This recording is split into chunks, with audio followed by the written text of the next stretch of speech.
business interface, public interface. I have been with them officially since 1976. That's when the Group Corporation was formed. And what I have done primarily over the years is done a lot of visual design. I've done most of their album covers, been involved in a lot of video material. And like I said, officially started in 1976, but I consulted with them on some of their stuff before that. So this is part of the residence' 20th anniversary celebration. It started in 1972 at Christmas when they released a 2-record set of 45s called Santa Dog. And it's continued on up to now. There have been several different projects or products that have come out of the 20-year celebration, whatever. There is a laser disc, which has come out on Voyager Company, and we will be seeing excerpts of that later. There is the installation that's in the kitchen right now. There are a lot of artifacts in that installation that are from various residents' performances, videos, costumes. It's pretty interesting, and when we get into some of this stuff later, I'll try to point out some of the different things that you'll see that have some of the artifacts in it. Particularly, there will be a short documentary about the Residents Mo show, their first touring performance, and that's something that was narrated by Penn Jillette and Penn Teller. It had a lot of backdrops in it. There are about half these backdrops are in the kitchen now. Also, there is a new album coming out in about 2 weeks where the Residents have taken 20 years worth of material, songs, and kind of shuffled them all around. Some of them call it a Frankenstein album. Lots of new songs, but old parts. So what we're going to be doing here mainly is sort of a chronology, in a way, going back to the very earliest stuff and gradually moving up towards the present, even past the present into the future. It won't be quite that linear. We'll kind of jump around a little bit, but I don't think it'd be too difficult to follow. There are a few other things that I will comment on as I go, just kind of like little hand grenades to kind of toss out because they seem kind of interesting. Also, I will be making, in a way, sort of a running commentary on the relationship of art to business, which may seem like kind of an odd thing, but these being recessionary times, it's something that we seem to think about a lot. So, like I say, it's something that I'll have kind of a running commentary on. Also, there will be certain terms that I'll bring in. I'll be talking about forms or medias, or it'll be different mediums or different eras of time, and for the purposes of this speech, lecture, talk, chit-chat, I will create some ground rules for these terms, and normally I don't like rules, but there's going to be sort of little specialized rules for this, so it'll have a context for these terms. And as I see these forms, mediums, eras, I look at them in terms of their early age, their middle age, and their old, rich, and decadent age. And the residents really are interested in these things kind of in the first two periods. The early age, when things are really kind of naive and unpredictable, and there's not very much money being made, so business has no interest in it. The middle age is kind of the most exciting time, because at this point, business starts to see the potential for money. So a lot of growth, a lot of energy gets pumped into it in terms of production. But then we get eventually to the old, rich, and decadent era, form, medium, whatever. And then it all gets kind of conservative and boring because what happens is that money's pouring in at this point and business kind of puts pressure to keep things more conservative. Now, you might ask why I'm talking about all this, and really I don't even know. It's just something that seems sort of interesting to me, and a lot of times posing questions or interesting statements that don't lead anywhere seem more in the nature of life than actually trying to say something that has a point. Now, maybe that doesn't make sense, maybe it doesn't. But anyway, one of the things in this kind of running commentary is that it really seems like in a capitalist culture, there is no business without art, and there is no art without business. And these things have a very strange interconnection, and I've been trying to figure out a way to describe that connection to myself lately. And on one hand, I want to see it as like Siamese twins. They sort of like really need each other. On the other hand, I feel like culturally, we look at it more as art being sort of a parasite onto business. Once again, I don't really think that's the nature of it. I think they're more Siamese twins, but in our culture, we have a hard time seeing it.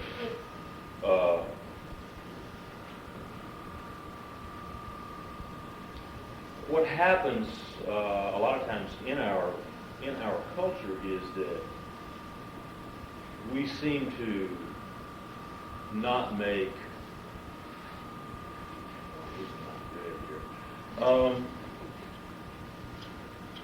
by not supporting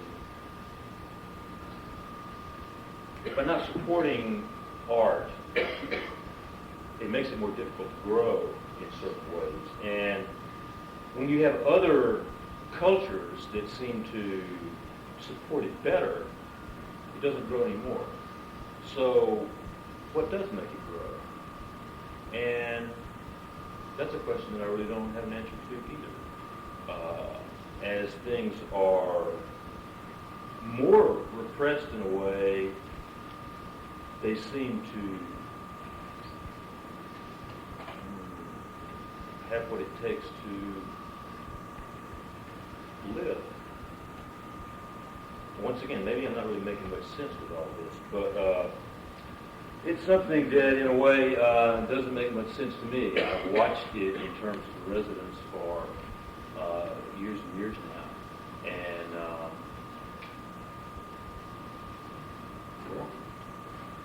anyway, the residents started at what I would call the end of the rock band era. At that point, they saw the beginning of the video star or the video band era. This is probably in the early 70s. And what I'm going to do in just a few minutes is I'm going to show you the first video that they did. This is called The Third Reich Roll. It's a promo for their album of the same name. Usually part of my shtick when I do something like this is to hype this by saying that it's in the permanent collection of the Museum of Modern Art. But since we're all here, I guess that doesn't carry as much weight. But this film was motivated by one of the only things I think is actually more powerful motivator than business, and that's boredom. The residents were kind of sitting around their studio one weekend and didn't really have very much to do and were very bored and had a big pile of newspapers around. So one of them said, okay, let's make a movie. And they grabbed their pile of newspapers and went down into the studio. And one of the things that they really like a lot is to create their own reality. A reality that has its own set of rules. And these rules may be visual rules, they may be any kind of rules. And anyway, what they did was they went into a corner of their studio, covered it up with newspapers, And they said, okay, we're going to make a reality out of this. So they spent the weekend shooting this, and they liked what they got. And then they went on and took 4 months to finish it. If you notice in the beginning of this, there is, you'll see, I think 3 residents. Then you see another one come in. Well, there's a really interesting reason why it works that way, because there was no cameraman. The camera was actually set up on a tripod, and it was, a wind camera you have to wind up. So they would take the camera, they would wind it up, start it, and then somebody would come dancing in. And then about the time they thought that the camera was going to start running out of film, somebody would dance off. And anyway, you'll note that in the film. And what they did was they then came back and shot a second weekend. And eventually you'll see some more material where there will be a moving camera. And what happened is the second weekend they brought in a couple more people, and one of them actually held the camera and did like good photography like that. The final edit of this was done for a very early kind of music video program in Australia called Flashes, F-L-A-S-H-E-Z. The filming was originally started in 1972, and they worked on it a couple of 3 different times. And then when their third rock and roll album came out in '76, they wanted a promo film for it and did a slightly longer version of this as a promo film. Then when some friends took a conceptual video group called Ant Farm, they were down in Australia, and they had a connection with this TV station who were programming these kind of 5-minute pieces, but it had to be exactly 5 minutes long. So anyway, they went back and they re-edited it, and at that point it became what it is now. So, Tony, if you're ready back there, let's roll third rock and roll. Now what you're going to do is you're going to see this in the original film version. That's kind of one of the little treats that we have here, is that now whenever you see this, it's in video. And we've gone back into the dusty old boxes stuck under the stairs and pulled out the original film. So the first 3 pieces that you will see, which will be Third Rock and Roll, Hello Skinny, and the 1-minute movies, will all be seen in their original 16mm film versions. But I will be back after Third Rock and Roll.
Records, write Ralph Records, 444 Grove Street, San Francisco, California, 94102, United States of America.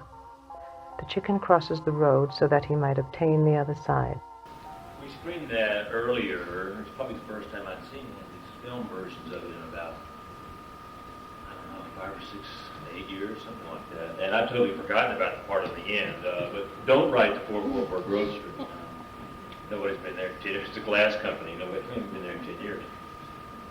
I want to sort of get back to this one little point that I kind of blundered and staggered my way out of about 10 minutes ago, and it had to do really with the fact that when you have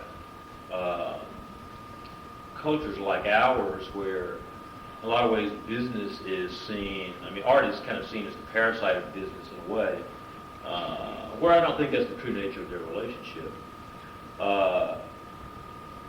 The upside of that is the fact that it makes art ultimately very free. And what I like to use as an example of that is Pee Wee Herman and Mr. T. It's like, if you think of Pee Wee Herman and Mr. T as TV stars, no network programmer would have ever come up with Pee Wee Herman or Mr. T as characters. They don't have that much nerve. But they are very good at exploiting something like that once it manages to sort of elbow its way into existence. And when you look at other cultures, I want to contrast this to the idea of other cultures that are more supportive to the arts, or at least are more, have a better way of integrating art into their culture and into their daily life. You know, to me, the Japanese are a great example. The Japanese artistically wrap their fish. You know, when you go to the fish market and buy it. I mean, it's everywhere within their culture. But they also have a saying there that says, the nail that sticks up must get hammered down. And for the most part, their art is very traditional, and it's not nearly as free as what we have in this country. So ultimately, what that does is it just kind of turns us around in a circle and makes another one of these kind of like statements that really doesn't have any point. Which, once again, is kind of the way I view life anyway, so it makes me feel like I didn't blunder quite as bad back then, or at least if I did, I've been smart enough to cover it. But let's see, I'm going to move on now. Okay, the next thing that we're going to see is Hello Skinny. This actually is one of my own personal favorite of, especially with the early Residence videos. This was directed by a guy named Graham Whiffler. Now, I don't know if any of you, somebody must have seen them because I have. There are ads out now for a movie that's about to open. I think it's called Dr. Giggles. Mm-hmm. Okay, well, somebody told me just a couple of days ago that Graham Whiffler is a co-writer of Dr. Giggles. And I was quite pleased to hear that. Graham left Ralph Records Subscription Corporation about 10 years ago and moved to LA. And he was a very bright, creative guy. But I think that that system down there is very difficult to work with. Especially from somebody who's coming at it from as strange a point of view as Graham. And he kind of disappeared into the system. And we get a little word back every now and then that he had written some kind of a screenplay that somebody had bought, but it was just too gross and weird, nobody would ever make it. But anyway, now it looks like Graham finally has something coming out, in the world, and I'm sort of anxious to check it out.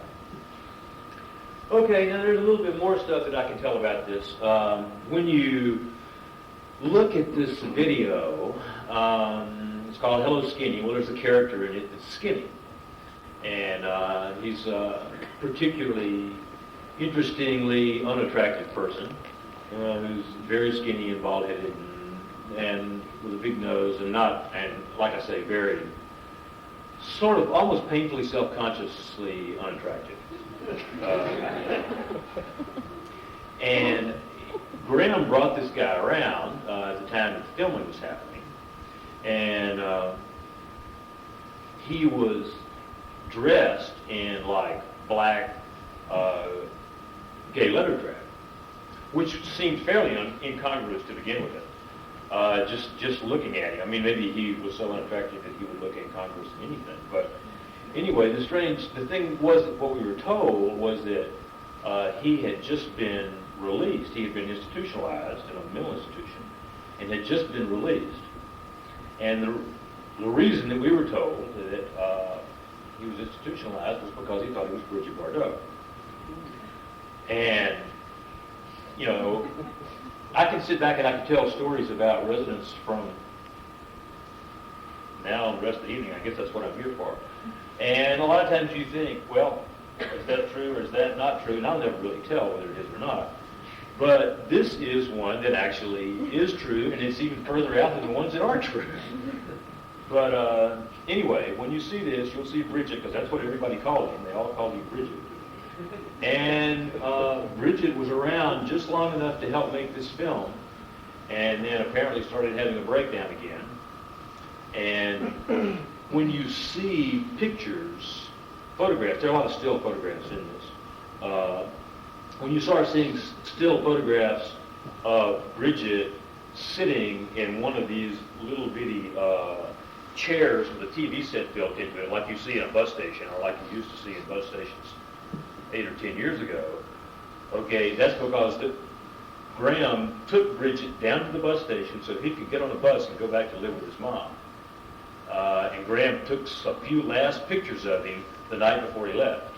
And like I say, when you see those pictures, they're actually authentic. And maybe Bridget's living with his mom now somewhere, I don't know. But anyway, let's go ahead now and we'll see Hello Skinny.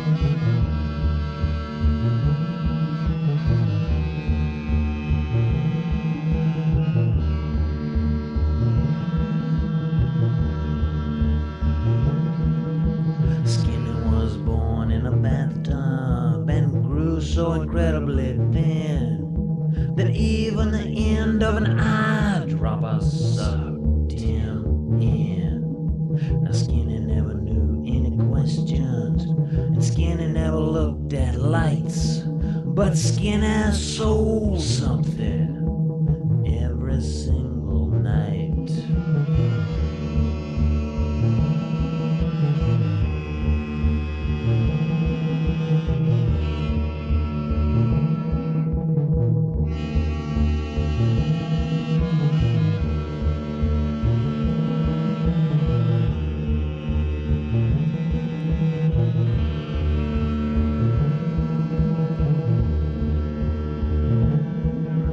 Skinny sold a soldier to me, Skinny sold a wife, Skinny sold a suction cup and a knife. Skinny found a Hello Dolly record in the hall. He sold it to a truck driver in the fall.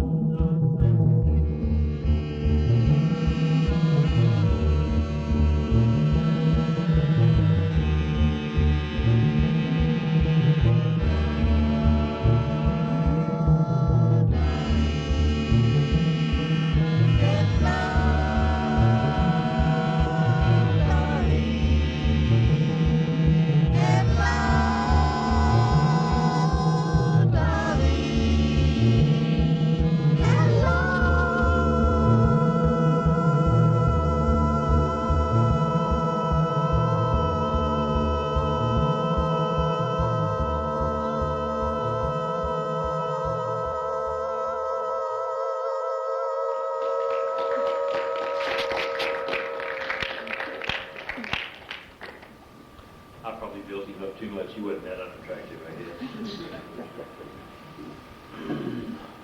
Okay, You so, never heard of Jack Smith?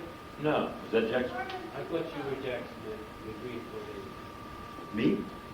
Or him? Just what I saw. Oh, don't know Jack Smith.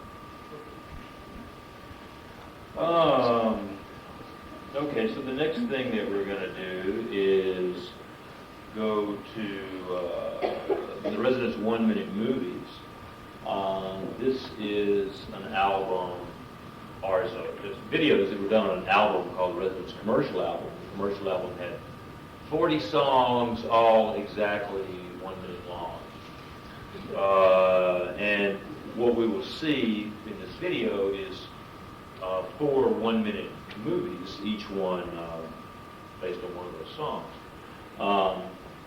Now this sort of allows me to bring up another, in this kind of ongoing commentary of art and business, because this video was paid for by Warner Brothers Records. So if it were not for the relationship of the Residents and Warner Brothers at that time, this video wouldn't exist. And also, this is something that was shown a lot on MTV in the early days. So Warner Brothers helped the Residents, and the Residents helped MTV. The world spins around. Anyway, so now what we're going to do is we'll see the Residents 1-minute movies.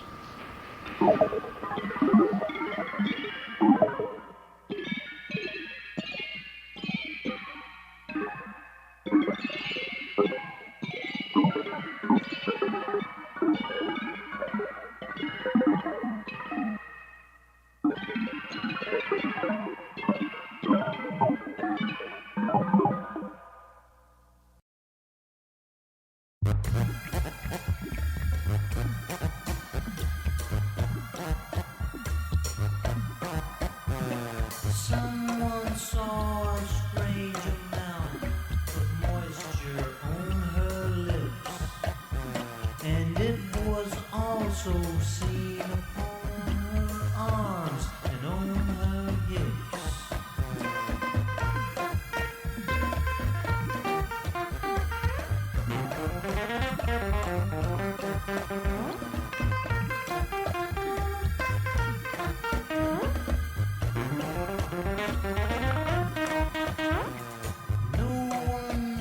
Exactly who she was or how she died, but when they opened up her purse, they found a snail inside.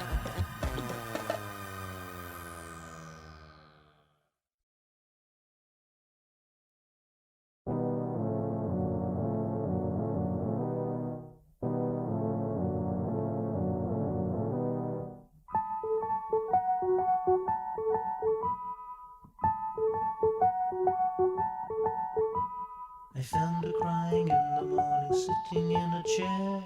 She was wrapping something up and wrapping it with care.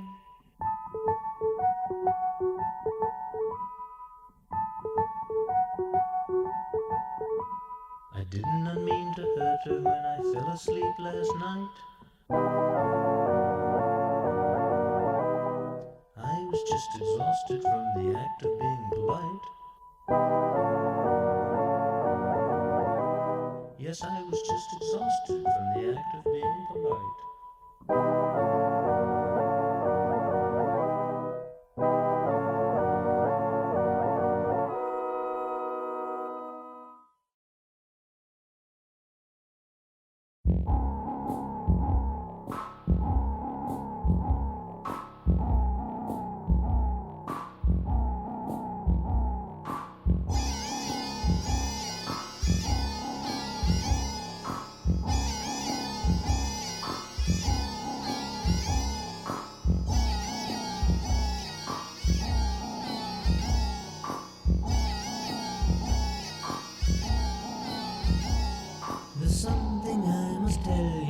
There's something I must say. The only really perfect love is one that gets away.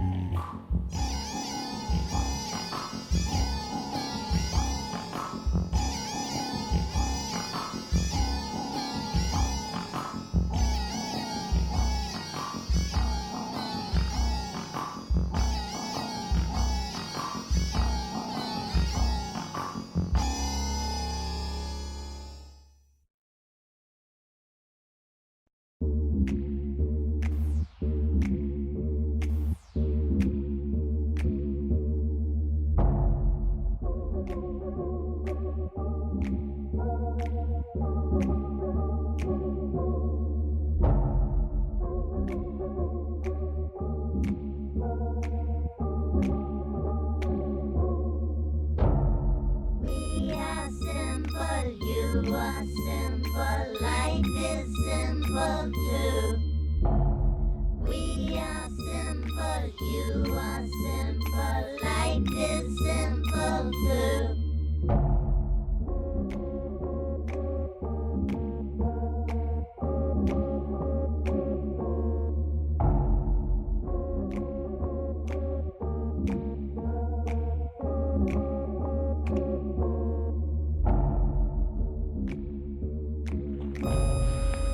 So two of those were, once again, two of those were directed by Graham Whippler, co-writer of Dr. Giggles, and two of them were directed by the residents.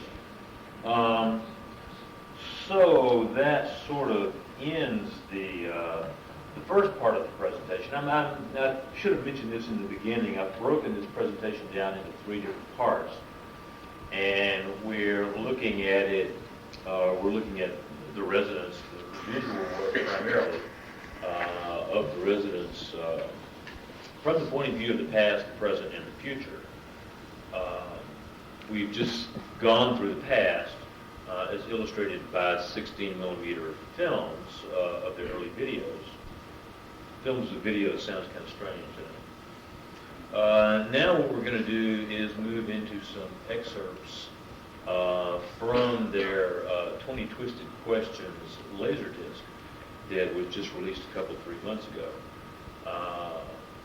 This Laserdisc is an hour long, and it divides the residents' work up into, it's a 20-year retrospective once again, and it divides their work up into three parts. One is the video work, which is on one side of the Laserdisc, and then the other side is divided into two parts.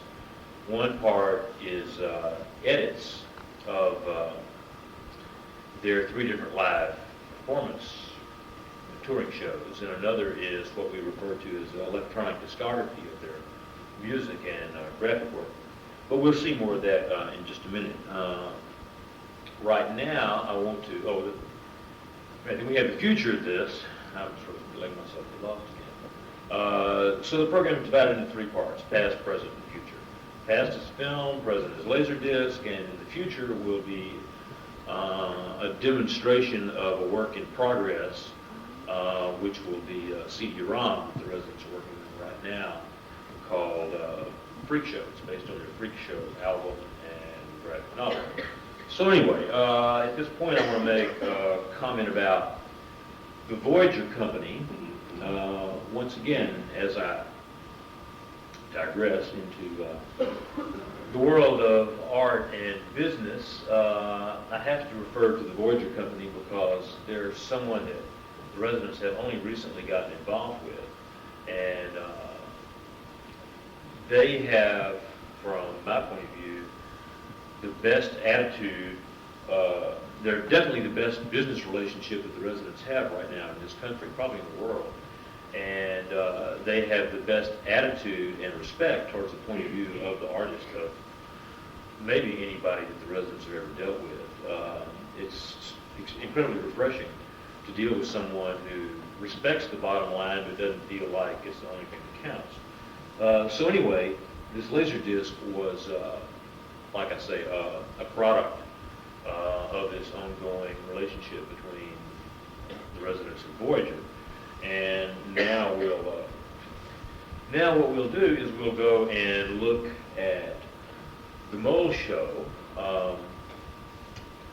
Once again, this is one of the things that there are a lot of artifacts over at the kitchen right now. When you see the backdrops in this, a lot of them are over there. The Mole Show, keeping in my business art theme, is probably the worst business decision the residents have made, or at least the worst one that we, the Crypto Corporation, allowed them to make. The tour lost many thousands of dollars, depending on whose accounting you went by, and there were lots of different accountings to choose from.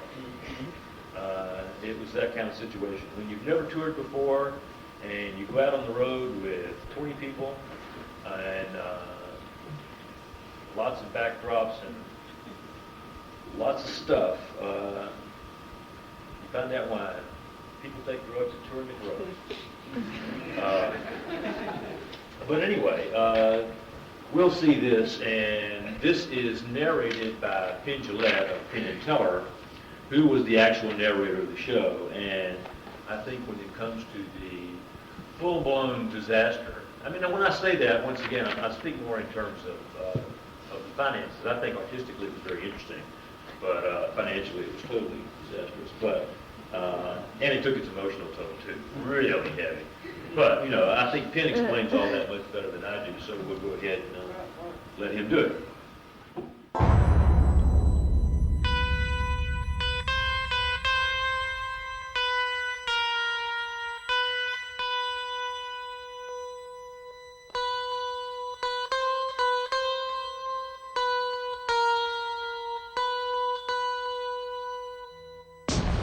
In 1982, the Residents premiered their first fully staged performance piece, The Mole Show. I was the narrator of that show. My name is Penn Jillette. On the surface, The Mole Show is a simple story of unresolved conflict. The moles, a gentle race of hideous but benevolent workers, are driven from their underground homes by a flood. They migrate to another land and are initially perceived as cheap labor by their new neighbors.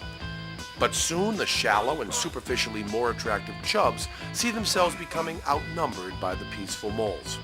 Slowly, their mercenary greed turns to fear, and the inevitable conflict begins. Well, now that's all well and good, but it doesn't say much about what was really going on. Oh yeah, the residents may have seen themselves as the ugly, sweet moles crawling out of their own self-imposed underground. And yeah, they may have seen the culture that existed outside their introverted little world as the pleasantly malignant chubs. And the unresolved conflict may have simply been a reflection of the fear they felt painfully crawling out into an uncaring glare of public scrutiny. But that doesn't begin to tell the real story. The one I know. The one I lived for 6 weeks and 4,000 hell-filled minivan miles touring Europe and nearly dying in some god-forsaken Spanish hospital, all the while pretending to be a bozo who hated the residents. That's right. While they smugly cowered behind their screen, I stood out in front and deliberately antagonized the audience. That's right, the exact same audience who had paid for the privilege of seeing their faceless heroes soon found themselves in the position of having no one to relate to but me. And I was not only arrogant, condescending, and highly sarcastic, I was also becoming emotionally unraveled and maybe even dangerous.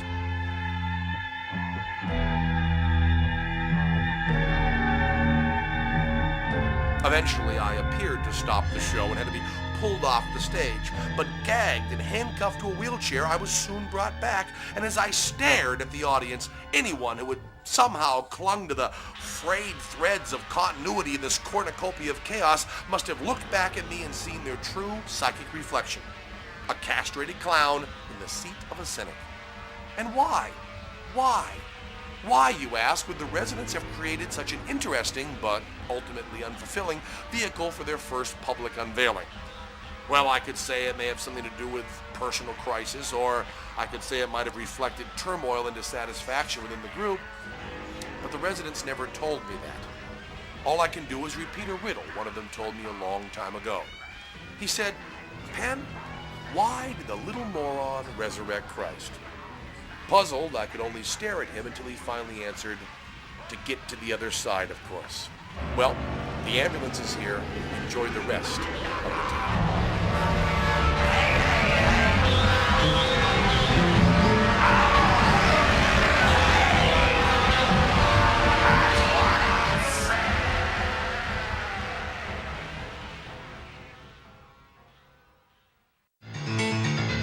Okay, that was the beginning of the next track that comes up awfully fast. So what we just saw was the Mole Show, as I said. Now, what we will see next will be, once again, a brand new edit. These edits of these performance videos are all brand new edits. And what we'll see next is one of the QB show. This was a show that the residents played here in 1990, I believe. They played 2 weeks at the Florence School of Theater at the French Institute, and also came back later and played the Beacon Theater. Now, this show was probably one of the residents' better business decisions, and the reason it was such a good business decision was because they put so much energy into merchandising. What we discover in terms of trying to create touring performances these days is that, you know, it may or may not make great art, but it makes lousy business. If you want to know why all these kind of concerts that you go out and see these days cost you $25, $30, $35 or more, well, you should be trying to put one together in terms of the financing, the business end of it. But anyway, what happened with the residents was when they toured, they did about 75 or 80 performances of this show. And as far as the actual tour went, they probably showed a profit of, I don't know, maybe $4,000 to $5,000. But the merchandising was gangbusters. And ultimately what it amounts to, the way I like to tell the story, is that the show becomes a promotional device for a t-shirt selling business. And what you will see now is QB. You will see a few excerpts of the promotional device that sold a lot of t-shirts.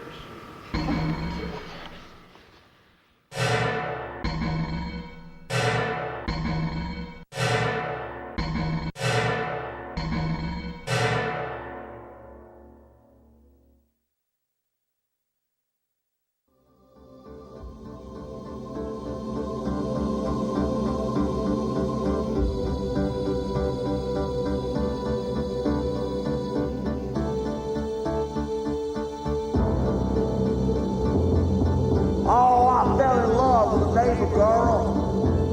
Her cheeks were soft and white. Another fella loved her too, and it ended in a fight. Oh, it makes me shake and shudder to think of that awful night when Tom and I began to fight, and I stabbed him with a knife. I fell down on my knees and tried to stop the blood. I came out from his side all spurting like some bright red crimson blood.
Wake up!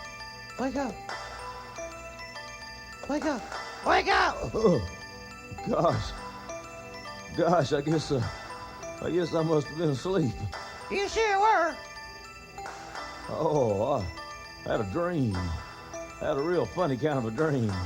Tell us, Granddad, tell us. Well, okay, all right, I'll tell you guys. This is a dream about a little baby that wanted to be a king.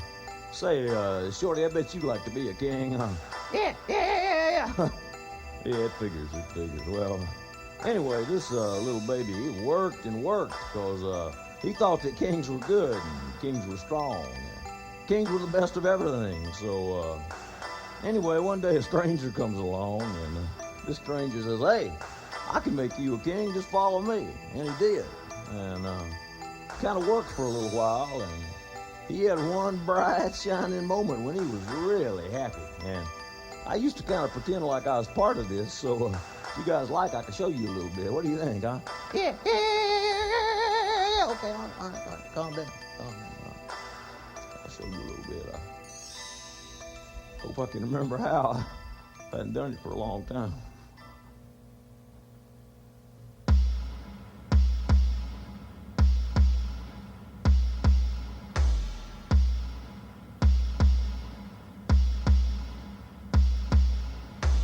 Baby, let me be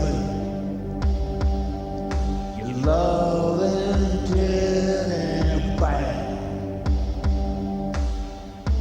Put a chain around my neck and lead me anywhere. Oh, let me be your teddy bear.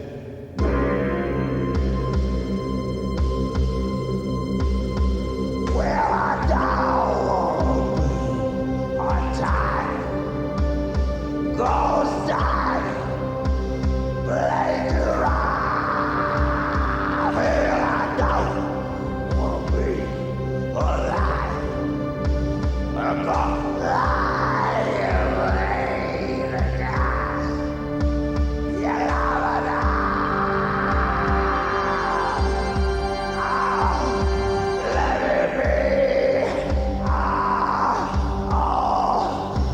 Around you every night. Run your fingers through my hair and squeeze me real tight. Let me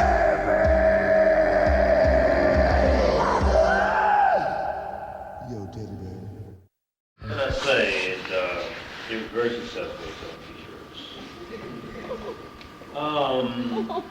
So the next thing that we're going to get into here is the what we refer to as the electronic discography portion of the Laserdisc.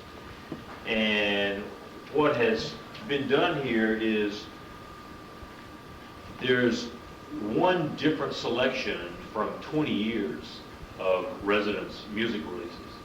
Okay, what was considered to be the most important release of that year is sort of spotlighted, okay?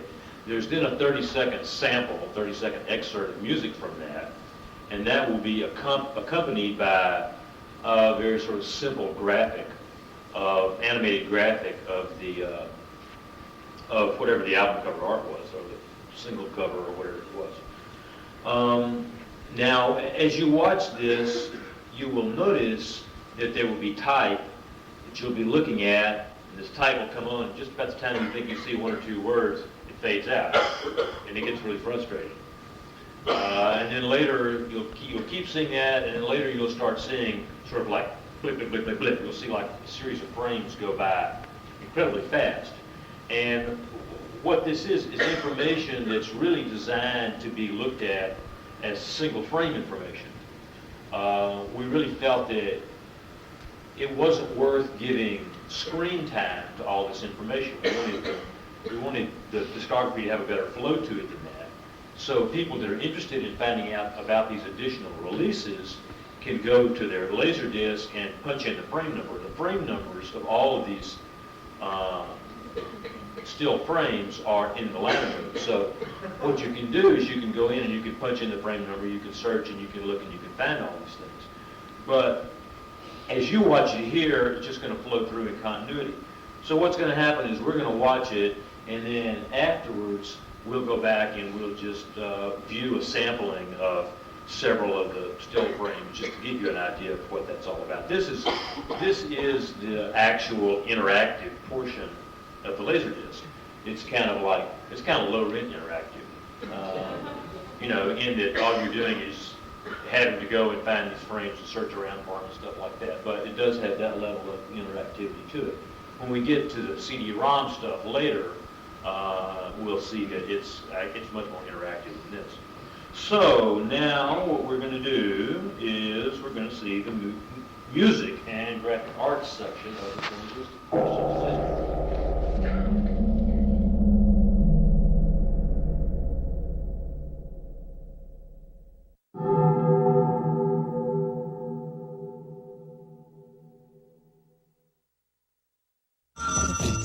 Sitting sailors, lonely sailor slaves. The flitting man of sitting sailors, lonely sailor slaves. Santa dogs of Jesus fetus, Santa dogs of Jesus fetus, Santa dogs of Jesus fetus. There's no presence in the future.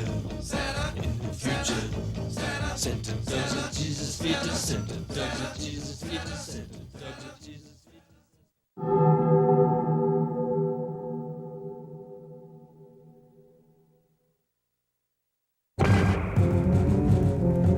Smelly tongues look just as they felt.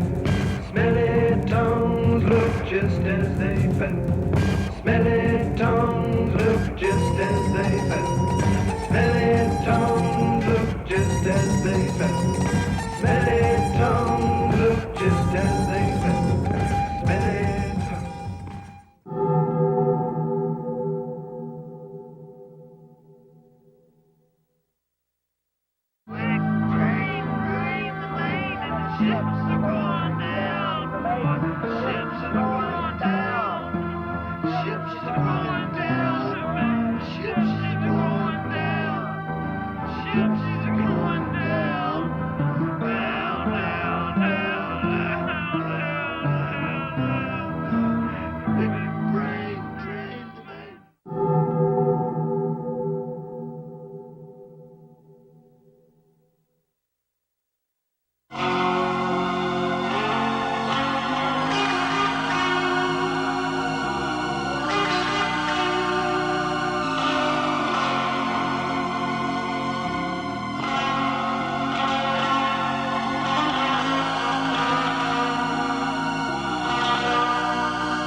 So she could never answer yes or no.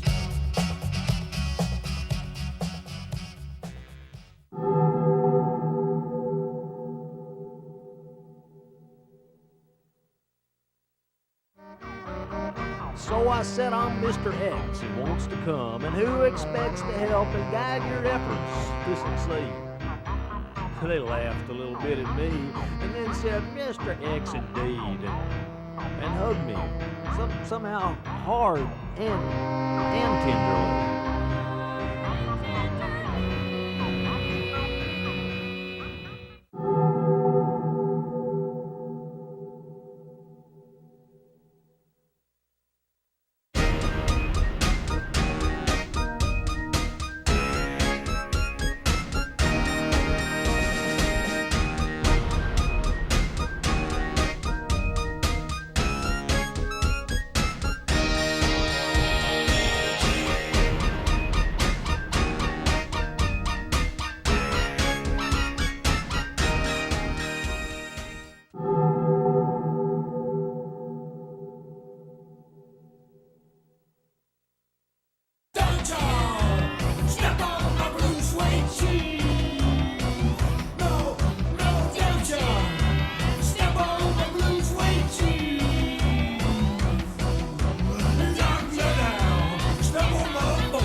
10 minutes, and I can feel every second of it. So that sort of concludes the second part, which is the Laserdisc part. Now we're going to move towards the CD-ROM. We'll actually be seeing one more piece off of the Laserdisc, but I'm going to show that within the context of the CD-ROM. Now, the CD-ROM is based on Freak Show. Freak Show was the last album in that electronic discography, and the album has now been, the same material has been reworked into this comic graphic novel that just came out over the summer. It has about 10 different artists that all work in it, and all of the different song lyrics, the structure of the album is that each different song is about a different freak. And so each one of those has then been rendered by a different artist to tell that one story. So now these same ideas are going to be developed into a CD-ROM. And what we're going to do, as a way of introducing this, the last music video that the Residents did is called Harry the Head. And Harry the Head is from the Freak Show album. And Jim Ludke, that I will talk about in a minute, is the designer of the CD-ROM, also did this music video. So we're going to look at Harry the Head as a way of just giving you a sense of what the overall design of the Freak Show CD-ROM will be. So now we'll see Harry the Head.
Still doing music videos. You won't see it on MTV.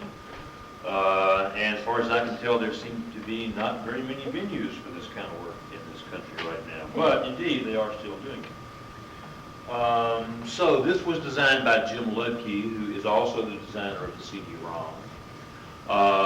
Jim was going to be the person here tonight actually doing the interactive demo for the CD-ROM, but unfortunately, he was in a motorcycle accident a few months ago and hurt his arm and hurt his shoulder and his leg pretty bad. And even though he can still work, he needs to have surgery again and had to cancel the trip. Can't make it.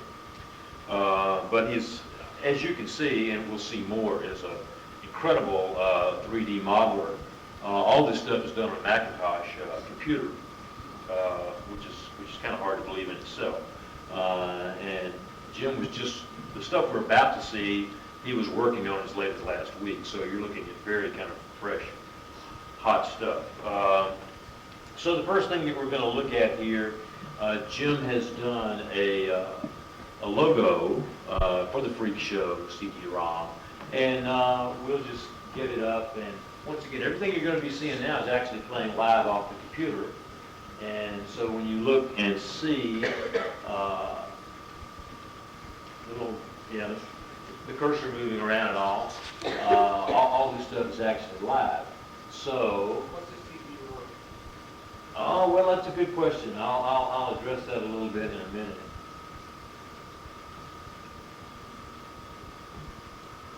So, once again, that's the logo that Jim worked on. We'll play it one more time in case it's a little too fast and you didn't get too good a look at it.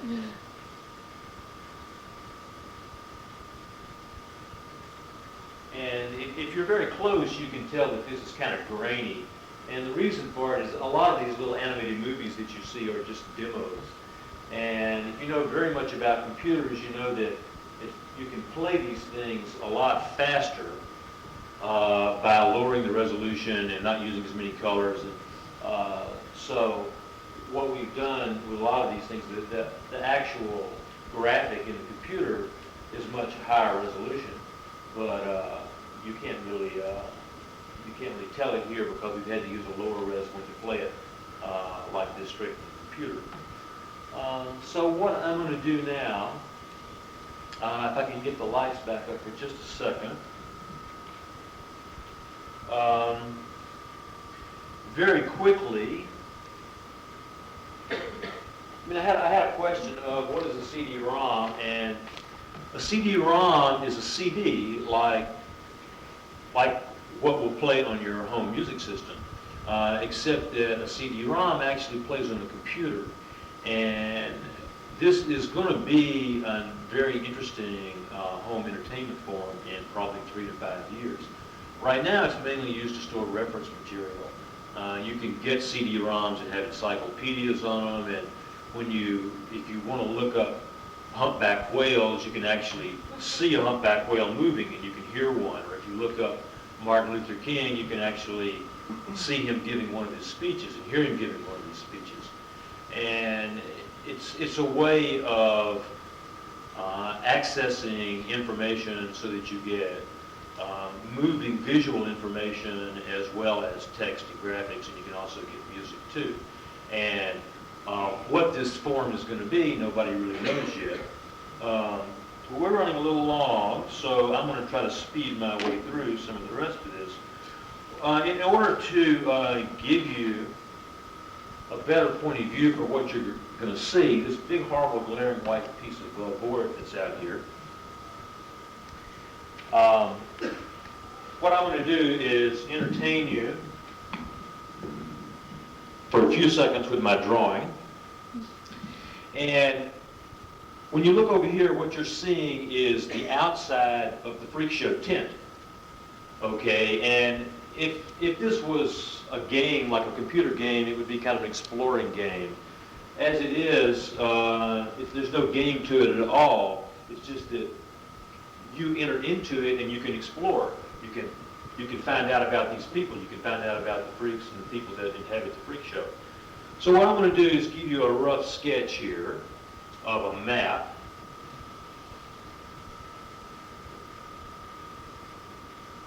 Okay, so what we're looking is a top view of this tent, looking straight down on what you're seeing from the front there. So we'll call this tent. Okay, now we will have one trailer over here. We'll have another trailer over here. And we'll have 5 performing areas here. Okay, so when you put this thing in your computer, see we also have 5 more trailers back here.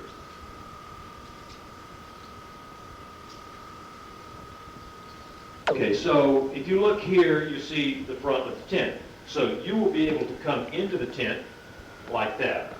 Okay, once you're inside there, you've got a few choices. You'll be able to go over here.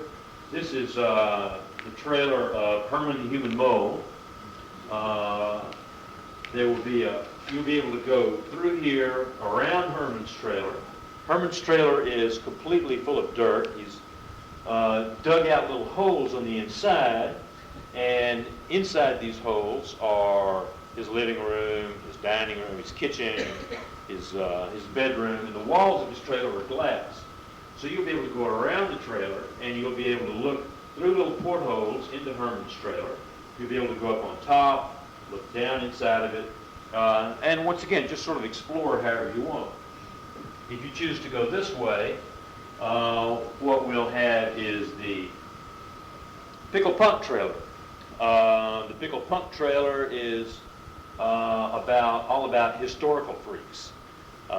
You'll be able to go in there and find out about Baby Ruth Quantico, the 650-pound fat woman that fell through her sister's floor. Or you'll be able to see Grace McDaniels, the mule-faced woman, who I saw at the Louisiana State Fair in about 1957, and saw a person who was so incredibly disabled by ugliness that she burned away into my memory forever. Anyway, you'll find out about them and probably as many as 100 different historical freaks in the Pickle Punk trailers. Well, if you go up here, you will be able to go to each one of these performance areas, and when you go there, a different freak will come out and do something for you. This will be, the residents will come out here, Harry's head here, anyway, different freaks. So if you go over here on the side, there's a little sign that says, keep out. Well, of course, any adventuresome person wouldn't pay any attention to that. That will then allow you in the backstage area. When you get to the backstage area, you can then go inside all these trailers and explore the personal environment of each one of these freaks. And what we're doing is we're juxtaposing the superficial freak, quote unquote, facade that's out here in the tent. We're comparing that to the artifacts of the real person that we have, on the inside. And when, for instance, when you go inside the trailer of Wanda the Worm Woman, you find out that Wanda used to be a nun, and she had an unconsummated, highly passionate affair with a priest, and she has the love letters from this affair. That's her greatest treasure in a little box inside of her trailer. And you can open this box and you can read the love letters, and you can find out why Wanda the Worm Woman became Wanda the Worm Woman, or maybe not. Anyway, so what this is doing, what I've tried to do here is give you an overview of what it is that we're going to start kind of speeding through in terms of showing you some computer graphics that will actually be the real stuff that you'll see. The stuff in the CD-ROM will look a little better than this. Okay, so now we'll go inside the tent.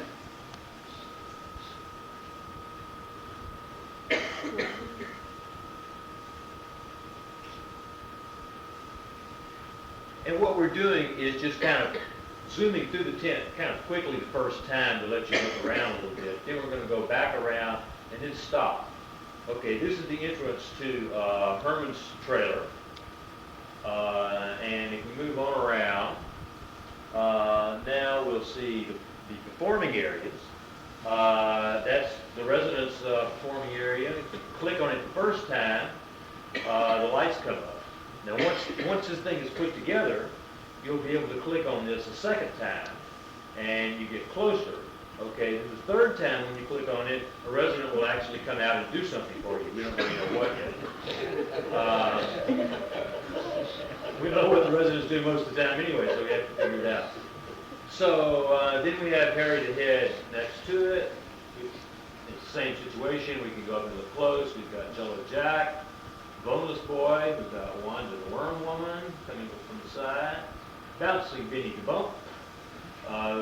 And if we move on around, okay, if you look over there to the right, we have the entrance to the Pickle Punk trailer.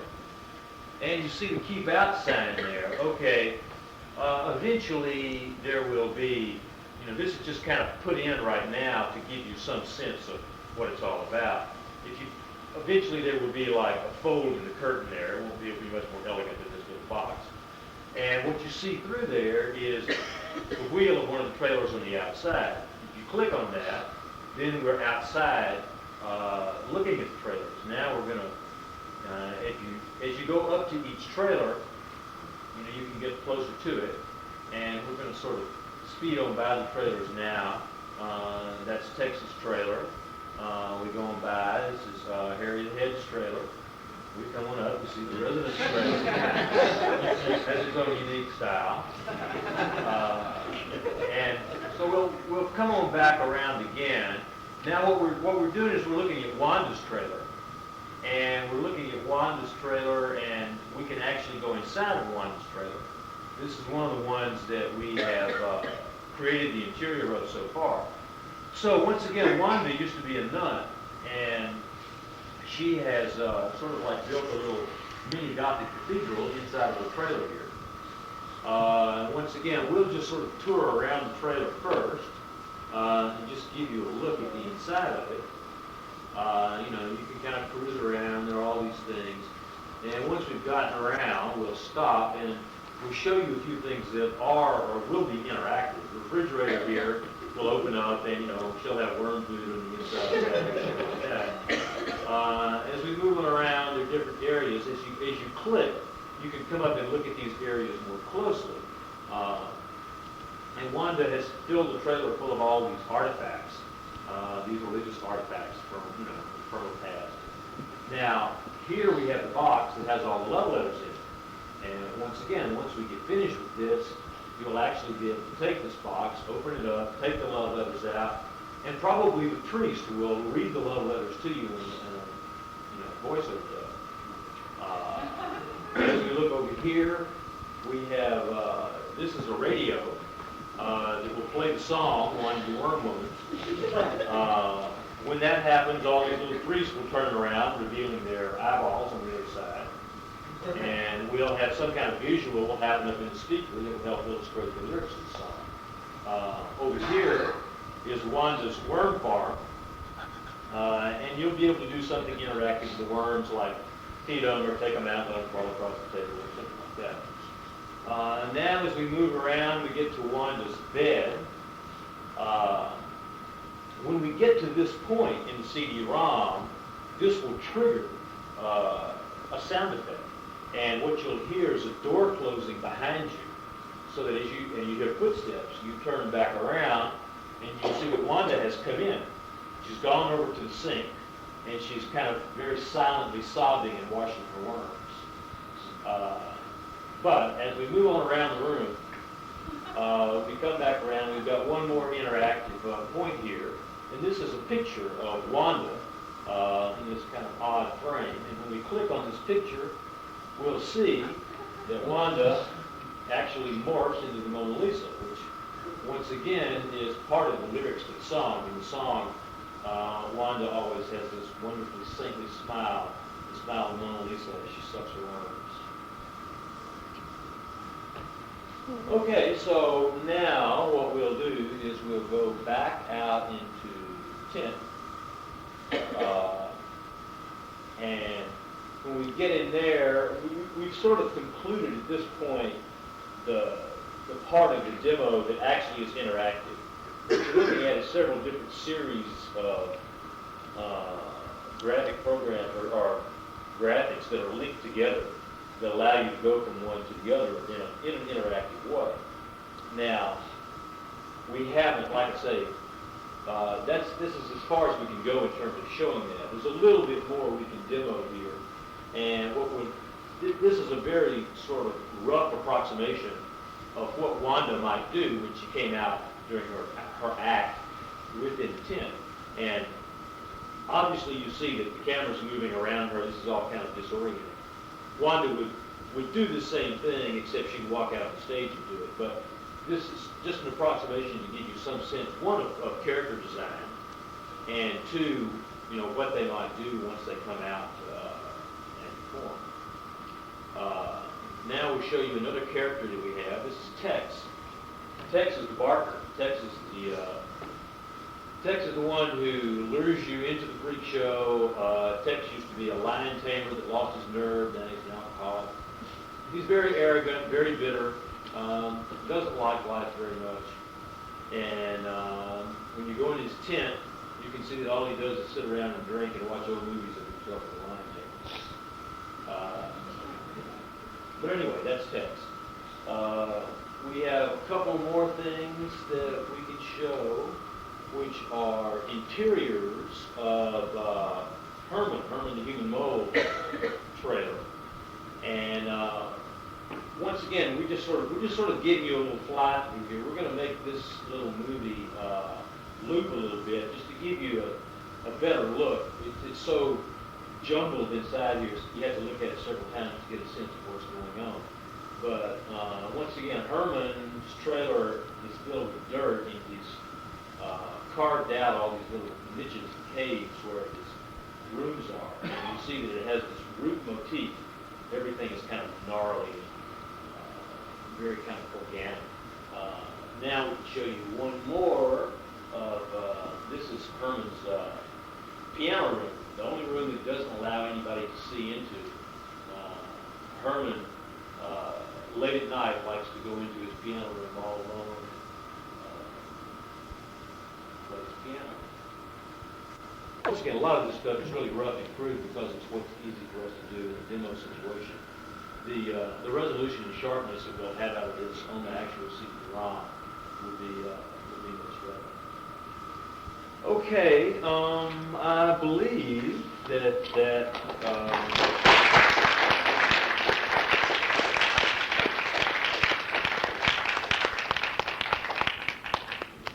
we're moving towards conclusion here. This will be demoed as a full project, or at Macworld, the big computer trade show in San Francisco in January, and the product should be on sale in February or March. This is indeed a brand new form. Nobody knows where it's going to go. This may be a good example. It may not be. There probably will be better stuff happening later. But I suggest if you have an adventuresome spirit, you should get involved in it right now. Start checking these things out, because in 10 years, all you'll be able to find is 40 different variations of Madonna's CD-ROM. So, I'm going to conclude this by saying thank you to all the people that made this happen, to Barbara and Sally at the Museum of Modern Art. Thank you to the kitchen that helped, that made the installation possible. And I want to give a special thanks to Rich Shute, who was actually doing the computer demo up in the booth up there, and who helped mightily labor put this computer system together, duplicating a fairly sophisticated system in San Francisco with another one here in New York so that we could do this demo for you was not an easy task. And Rich did an awful lot of work to help get it together, so thanks to Rich. And I want to thank all of you for coming.